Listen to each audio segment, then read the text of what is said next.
Olá,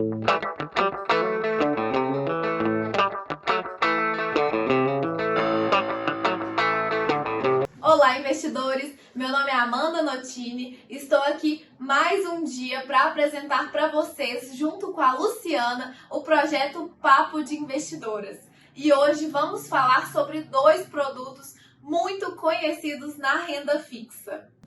Bom, Amanda, estou muito feliz de estar aqui gravando nosso segundo episódio da série do Papo de Investidoras, que tem o intuito, de trazer educação financeira, falar com mulheres que querem aprender a investir e acham super difícil, então a gente montou aqui essa série para poder falar de forma simples e explicar hoje sobre dois produtos de renda fixa super conhecidos aí, que são o CDB e a poupança. E a gente selecionou esses dois produtos que são super comuns, que são produtos de categoria de renda fixa. Para quem não sabe, gente, renda fixa são investimentos mais seguros. Por quê? Na hora que você aplica o seu dinheiro, você já sabe quanto que ele vai render, você já tem garantia ali de algum retorno. Por isso ele tem muito mais segurança. Exatamente. Então, pessoal, eu queria começar aqui pedindo para a Luciana contar um pouco para vocês aí da história da poupança, né? Porque a gente sabe que a poupança é um investimento muito conhecido pelos brasileiros, que já tem esse costume aí de investir na poupança há muitos e muitos anos. Então, conta aí para a gente, Luciana, um pouquinho aí de onde começou a poupança. Bom, a poupança, infelizmente, a gente vai falar aqui hoje, todo mundo vai entender que é um péssimo produto, tem uma péssima rentabilidade, mas ele culturalmente é um produto aí muito popular no nosso país, Ele veio na época de Dom Pedro e era focado nas pessoas que eram pequenos investidores, que tinham quantias baixas ali, e a ideia na época era a moeda era os réis, e falava que era para investimento de até 50 mil réis. E hoje ainda as pessoas acreditam que é um bom investimento para quem tem pouco dinheiro. Parte dessa questão cultural vem da facilidade dos bancos, Porque hoje, como que você investe na poupança? Você entra num banco, principalmente esses grandes bancos aí, você abre a conta corrente e abre também a conta poupança. E geralmente o gerente abre aquela conta porque ele fala, olha, você vai ter uma remuneração, um ganho aqui de investimento na caderneta de poupança e você não vai ter nenhum custo de manter essa conta aberta. Então a pessoa fala, poxa, é uma boa forma de investir, super prático, já fica aberta ali minha conta poupança, Quantas vezes a gente não vai fazer uma transferência e a pessoa fala assim, deposita na minha conta poupança, é como se estivesse colocando dinheiro ali direto no investimento daquela pessoa. Então a caderneta, e aí as pessoas confundem, acho que vale aqui colocar, mano, poupar, toda vez que eu falo assim de poupança, as pessoas acreditam que é a caderneta de poupança, de tão popular que é o produto. Mas era caderneta mesmo, vem do nome, que era realmente ali uma caderneta física, onde era marcada a rentabilidade de cada pessoa e tudo. Hoje, obviamente, essa caderneta aí não existe mais, mas o nome permanece. Uau, então tem muitos anos mesmo, que já existe esse produto e realmente ficou, Assim, hoje ainda, assim, o número de brasileiros que investem na poupança é, assim, enorme. E você citou aí, Luciana, que a rentabilidade não é muito legal, Que, enfim, depois a gente vai trazer aí a comparação com outros produtos, mas eu queria que você mostrasse aí um pouco do porquê, Por que a rentabilidade não é boa? Como que é essa rentabilidade aí da poupança? Então, bem, assim, falando de forma simples, a poupança tem uma regra, Se eu colocar hoje 10 mil reais, basicamente ela olha como referência a taxa Selic, que a gente já falou aqui, que é a taxa básica de juros. Então, é importantíssimo que você acompanhe quanto está a taxa Selic no momento da sua aplicação, porque isso vai impactar totalmente a rentabilidade ali do seu investimento na poupança. Basicamente, se a Selic tiver até 8,5%, a poupança vai render 70% do que estiver a taxa Selic. Então, por exemplo, se a Selic tiver 8%, você vai receber 70% de 8% ou 5,6% ao ano. Já se a Selic subir de 8,5%, para 8,75% para cima, a rentabilidade passa a ser 6% ao ano, mais TR, que é uma taxa referencial, que é um ajuste ali, uma rentabilidade adicional que dá por ano. Então, as pessoas têm aí culturalmente falar a poupança rende de 0,5% ao mês ou 6% ao ano. Mas então é super importante ver a taxa Selic, porque se a taxa Selic, por exemplo, nós estamos aqui no final de 2021 gravando esse episódio, Selic está hoje a 7,75. Quando a Selic, se a Selic ultrapassar 8,5%, vai mudar a regra da rentabilidade da poupança. Exatamente, as pessoas têm muito esse costume, Vejo que várias vezes eu estou conversando aí com amigos, até clientes que entendem que a poupança rende 6% ao ano e a gente tem que, né, trazer esse conceito de que não, né, ela rende 6% ao ano só se a taxa Selic realmente estiver acima de 8,5%, que não é o caso hoje. E vamos falar um pouco agora de tributação. Como que funciona a poupança? Quando você investe na poupança, você paga imposto, é isenta de imposto? Como que funciona esse tipo de investimento? Como eu disse, né, ela era focada aí no pequeno investidor e por isso mesmo ela tem esse benefício tributário que até hoje realmente existe no produto. Então, para investimentos até R$ 50 mil, uma pessoa física não paga nenhum imposto de renda aí sobre ganho nem nada. Então, realmente, quando eu falo que deu 70% da Selic ou 6%, né, por cento ao ano, é um rendimento líquido na poupança. Ah, legal. Então tem esse benefício, né? Até 50 mil. E no caso, Luciana, que eu acho que é muito bacana a gente trazer aqui também, porque muitas vezes a pessoa investe o dinheiro ali por um prazo e acaba tendo que resgatar antes do prazo, né? Às vezes surgem aí imprevistos. Como que funciona se a pessoa precisar de resgatar o dinheiro ali na poupança? Ela consegue no mesmo dia? Como que é? Ela consegue. Se ela precisar lá, ela olhou na conta, tem lá 30 mil, ela consegue ter acesso do que a gente chama de D0, ou seja, no mesmo dia fica disponível para ela. Só que tem uma ressalva super importante. A maioria dos investimentos, ele tem a rentabilidade diária, ou seja, todo dia, né, se eu tinha 10 mil, no dia seguinte vira 10.100 e assim por diante. A poupança, ela tem uma famosa data de aniversário. Então, se eu coloquei meu dinheiro lá 3 anos atrás, 10 mil reais no dia 5 de algum mês, o meu aniversário é sempre no dia 5. O que quer dizer que ele acumula e só acredita aquela rentabilidade nesse dia do mês. Então, se eu resgatar ao longo de algum outro dia do mês, eu vou perder ali alguns dias de rentabilidade. Então, sim, ele tem a liquidez, né? Ele tem disponibilidade daquele dinheiro, mas ele não vai ter a remuneração ali de alguns dias. Pode ser que ele perca ali ao longo do mês alguns dias de remuneração. Ah, isso é muito importante, né? A gente vê que, assim, muitas pessoas também não sabem dessa data de aniversário, né? Acham que a poupança tem a liquidez diária, mas não sabem que se elas resgatarem ali antes da data de aniversário, elas podem perder a rentabilidade do mês. Isso, assim, faz muita diferença, principalmente quando a gente investe para o longo prazo, né? Assim, se você vai ali resgatando, eventualmente, remessas menores antes da data de aniversário, você vai perdendo ali rentabilidades, isso não é legal.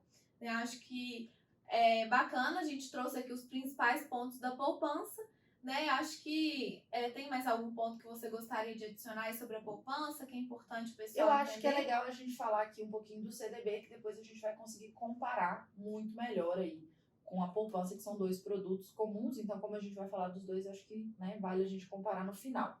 Então, Amanda, para a gente começar, você podia falar, todo mundo ouve essa sigla, né, CDB, que parece uma coisa de outro mundo. Você podia explicar para a gente aí o que significa isso, quando eu aplico nesse tal desse CDB, o que é?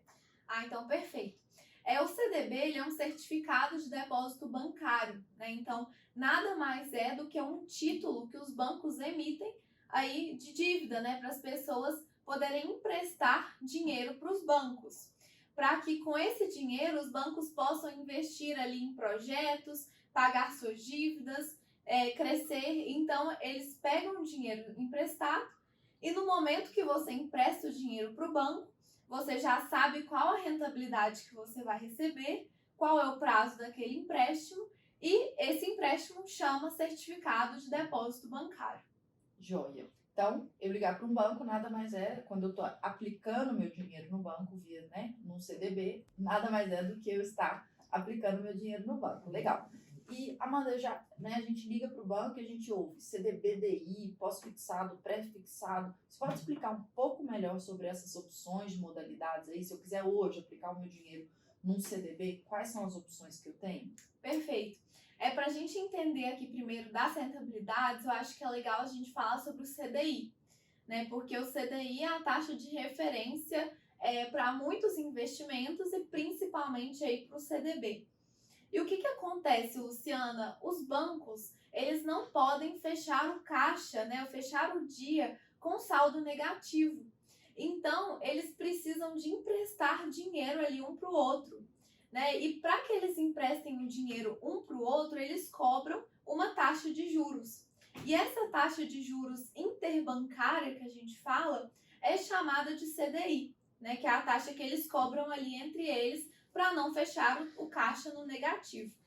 O CDI, ele acompanha a taxa Selic, então a taxa é muito próxima da taxa Selic e é usada aí como referência para os investimentos, principalmente de renda fixa, né, para quase todos os investimentos. Quando a gente vai investir no CDB, a gente tem 3 opções que são ali as principais, né?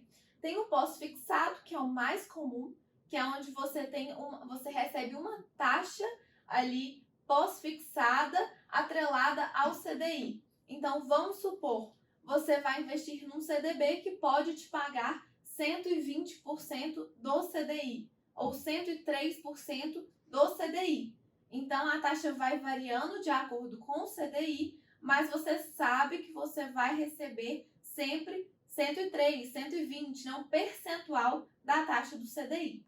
Essa modalidade pós-fixada é a mais comum nos investimentos, principalmente de CDB. Amanda, só fazendo um adentro, né? A gente falou aí que para investir na poupança a pessoa tem que estar de olho na Selic, que a gente explicou o que era no último episódio. E agora você está falando que o CDI é um índice também que vai acompanhar muito a Selic. Então a pessoa que olha 100% do CDI e não tiver ideia do que é isso, ela tem que estar olhando ali essa taxa Selic e Elic, né? Que os dois vão ser índices muito próximos, então ela vai conseguir. Se a Selic tiver 7, 8, 10, enfim, ela vai conseguir entender que o quanto que aquele investimento dela realmente vai estar rendendo no período, né? Exatamente. Até por isso que a gente começou falando de Selic, né, Luciana? Exato. Que aí é a taxa mais importante que todo mundo tem que realmente entender antes de começar a investir. Mas vamos lá, a segunda modalidade que a gente tem aí no CDB é a pré-fixada. A pré-fixada nada mais é do que aquela que você sabe exatamente o que você vai receber. Então a gente tem aí, por exemplo, 10% ao ano, 5% ao ano, 6% ao ano. Então, se você investe naquele determinado dia, você já sabe o prazo e já sabe que no vencimento você vai receber aquela rentabilidade pré-estabelecida. E a gente tem aí outra modalidade que não é tão comum no caso de CDB, que é a modalidade híbrida, né? Que é quando você tem aí uma mistura das duas, tanto pré-fixada quanto pós-fixada. Então a gente tem uma parte que geralmente nessas modalidades híbridas é mais comum a gente utilizar o IPCA, que a gente também trouxe um pouquinho do que é o IPCA no primeiro episódio, né, que nada mais é do que a inflação. Exato. Então, a gente tem aí a primeira parte da taxa que ela é pré-fixada e a segunda que vai variar aí de acordo com a inflação, por exemplo.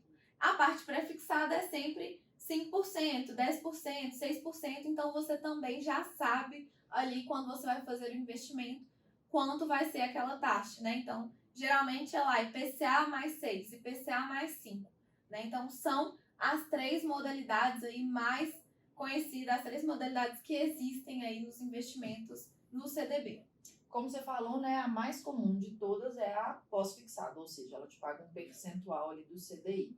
Então, né, senão a gente não vai confundir aqui as pessoas que querem começar a investir. Então, acho que a gente pode tentar trazer melhor aí, explicar melhor, trazer um exemplo. Se eu ligar hoje para o meu banco e quiser aplicar no CDB pós-fixado, qual que é uma taxa de referência que seria boa, que seria ruim? Será que ela pode variar de um banco para o outro? Então, acho que é legal a gente trazer esse exemplo aqui para quem quiser já ouvir esse episódio e já ligar para o banco para fazer esse investimento.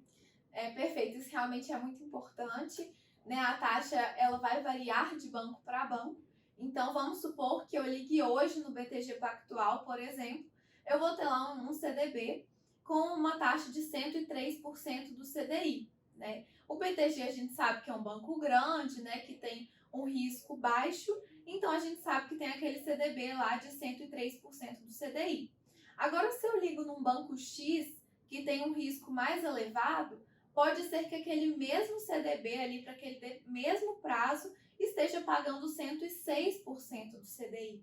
Ah, mas Amanda, por que essa diferença, né? É porque um tem um risco menor e o outro tem um risco maior, né? Então, aquele que tem um risco maior vai ter que pagar uma taxa maior para que as pessoas queiram investir ali naquele determinado banco, né? Sabendo que vão correr um maior risco. Faz todo sentido, né, Amanda? Você está falando, né? O CDB nada mais é do que uma dívida, né? O banco 1 ou o banco 2 vão emitir CDBs que são dívidas dele. Igual se um amigo, né? Você vai prestar para um amigo 1 ou 2 e um amigo tem maior risco de dar o calote ou maior risco de não te emprestar, com certeza você vai pedir uma remuneração maior para emprestar para o amigo que tem maior risco. E a mesma coisa com o banco, né? Agora, cabe ao investidor avaliar se ele está querendo correr, né? Se ele está disposto a correr esse risco adicional por essa rentabilidade um pouquinho maior de um banco, né? Que tenha um risco maior de crédito do que de um banco mais seguro, como, por exemplo, o caso do BTG. Mas acho que vale aí a referência desse 103% do CDI e trazendo aqui em miúdos, né, em palavras mais simples, se eu tiver uma taxa Selic, por exemplo, de cerca de 8%, né, a hora que eu aplico a 103%, quer dizer que eu vou estar recebendo ali 8 ponto poucos por cento ao ano. Se eu aplicar 10 mil, a rentabilidade no final do ano vai ser cerca de 8 pontos, né? Exatamente, não vou fazer a matemática, mas dá um pouquinho superior a 8% ao ano, certo? Sim, isso é importante, né? Porque né, a gente vê aí geralmente propagandas de taxas muito elevadas, né, muitas vezes são de bancos que têm um risco maior. Então, sempre tomem esse cuidado, pessoal. Entendam qual é o banco, né? Qual é o risco daquele banco, porque muitas vezes ele está realmente pagando uma taxa que você olha e fala, nossa, que taxa boa, né? Mas porque ele tem um risco maior e ele realmente tem que pagar uma taxa aí mais elevada para as pessoas quererem correr aquele risco, né? Exatamente, faz todo sentido a lógica aí de risco e retorno, né? Esse equilíbrio aí que a gente tem que manter sempre na hora de tomar uma decisão de investimento. Sim. Agora vamos falar, eu acho que para investir, vamos falar um pouquinho da tributação, né? Nós falamos da poupança, que era isento de imposto de renda, e eu queria que você explicasse aí um pouquinho como que funciona o imposto de renda aí sobre as aplicações de CDB.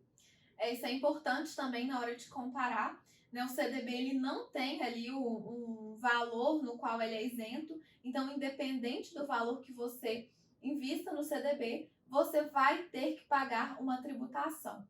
Se você investe um CDB e resgata em até 30 dias, você tem que pagar o imposto de renda mais o IOF. A partir de 30 dias, você vai pagar somente o imposto de renda, que ele acontece aí de acordo com a tabela regressiva de IR, né? Que ela começa em 22,5% e vai até 15%, dependendo aí do prazo que você deixa investido. Então, vamos supor que eu deixe aí até 6 meses. Eu vou resgatar o meu recurso e vou pagar 22,5% em cima do lucro que eu tive com aquele determinado investimento. Agora, se eu deixo aí mais de 6 meses até um ano e eu resgato aquele investimento, eu vou pagar em cima do meu lucro, gente, sempre em cima do lucro, tá? Nunca em cima do valor investido, em cima do lucro que você teve com aquele investimento. Aí eu já vou pagar 20%. Então, quanto mais tempo você deixa aquele dinheiro investido, menor vai ser a tributação que você vai pagar, né? E, consequentemente, você vai ter uma rentabilidade aí melhor também, porque o imposto vai ser menor aí na hora de resgatar o investimento. Essa tabela, né, parece super difícil e não tem muito outro jeito, né, Amanda? A gente tem que decorar ela mesma e os 4 patamares, né? Você falou 22,5%, 20%, 17,5% e até 15%, que é a menor tributação que você vai pagar. E ela todo mundo tem que decorar, porque quem quiser investir é uma tabela usada para vários outros produtos de investimento aí que a gente vai falar nos próximos episódios, que também vão usar essa mesma lógica aí de tributação, né? E falamos de tributação e outro ponto que é mega importante na hora de investir é sobre a liquidez. Né? O CDB ele tem liquidez diária, eu posso resgatar ele imediatamente, ele tem a rentabilidade todo dia, como que funciona aí? Então, a gente tem CDB de todos os tipos. A gente tem aqueles que foi até o caso do 103% que eu dei o exemplo, do BTG Pactual, ele tem liquidez diária. Eu quis até trazer ele também, porque a gente vai comparar com a poupança, né, que tem essa liquidez diária. No caso, o CDB, ele pode ter liquidez diária, tem aqueles que têm liquidez somente em 3 meses, 6 meses, até um ano. Então, tem vários prazos. O que a gente tem que entender aqui é que quanto maior o prazo, maior tende a ser a taxa ali que o banco vai pagar por aquele determinado título. Só que é super importante entender que se você for investir por determinado prazo, super importante entender que se você for investir por um prazo mais longo, e você necessitar ali de resgatar aquele valor antes do prazo, pode ser que você tenha uma penalidade. Então, sempre organize ali de acordo com o prazo que você realmente vai necessitar daquele capital, né? Para que você não necessite ali de correr o risco de ter uma penalidade na hora de resgatar. Se você não souber ali quando vai precisar daquele determinado capital, sempre invista com liquidez diária, porque você vai ter uma taxa, né, que é acima da poupança já, e você vai poder resgatar ali a qualquer dia sem nenhuma penalidade, né? A qualquer momento você consegue ter o seu capital de volta.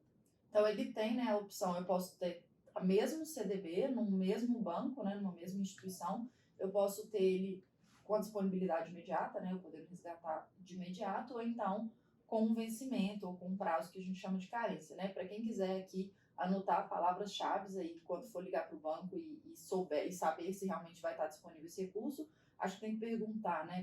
Perguntas-chave assim são: tem liquidez imediata? E pergunta 2 tem algum prazo de carência, né? Porque às vezes ele tem um vencimento de 2 anos, mas tem uma carência de 3 meses, o que quer dizer que após 3 meses você pode resgatar sem nenhuma penalidade. Tem outros que, igual você falou, às vezes vão estar disponíveis só no vencimento, e se você precisar antes, realmente você vai ter ali algum pênalti para poder sair de rentabilidade, né? Sim. Então, nem todos os CDBs têm a mesma liquidez. Exato.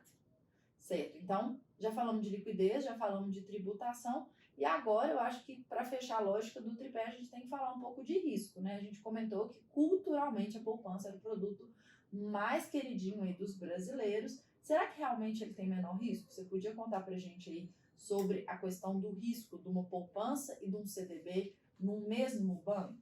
Isso é um grande mito, né? As pessoas realmente acreditam ali que a poupança é o investimento mais seguro, mas, gente, existe aí o Fundo Garantidor de Crédito, que é super importante de vocês entenderem sobre ele. Por quê? Se você investe na poupança ou no CDB de um determinado banco, você vai ter a cobertura do Fundo Garantidor de Crédito. Não importa se é poupança ou CDB. Ou seja, se o banco quebra, você tem direito até 250 mil por CPF e por instituição bancária de ter aquele recurso de volta.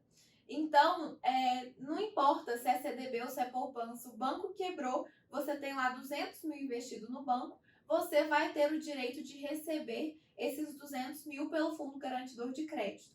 Se você tem mais de 250 mil investidos, você pode distribuir em 4 bancos, por exemplo, né? Você coloca 250 mil em cada um dos bancos, onde se o banco quebrar, você tem ali o direito de receber seu 1 milhão de volta, ali 250 mil de cada banco.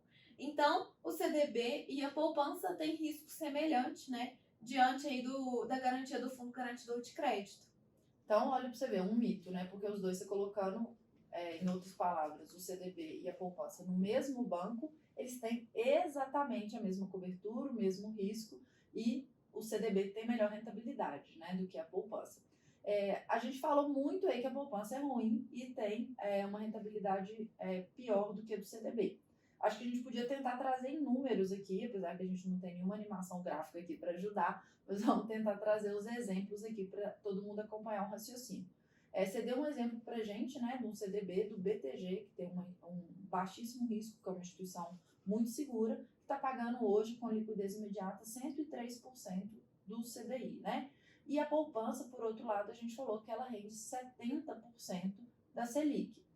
Agora a gente tem que ajustar uma coisa, né, para a gente comparar banana com banana, que a poupança até 50 mil é isenta, né, de imposto, então realmente ela rende no final do dia ali 70% da Selic, e o CDB eu tenho que tirar um imposto. Como a gente citou aqui a tabela regressiva, para fazer uma conta bem simplificada, tá?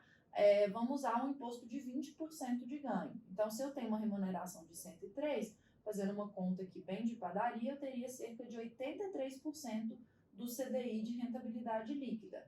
Então, quando a gente compara, né, a gente falou que o CDI e o Selic são praticamente iguais, a gente teria uma poupança me remunerando 70% da Selic e um CDB, numa instituição super segura, me rendendo cerca de 83% do CDI, ou seja, bem melhor. E se eu ficar ainda mais tempo, né, se eu entrar naquela tabela que vai até 15% de imposto, essa diferença fica ainda maior.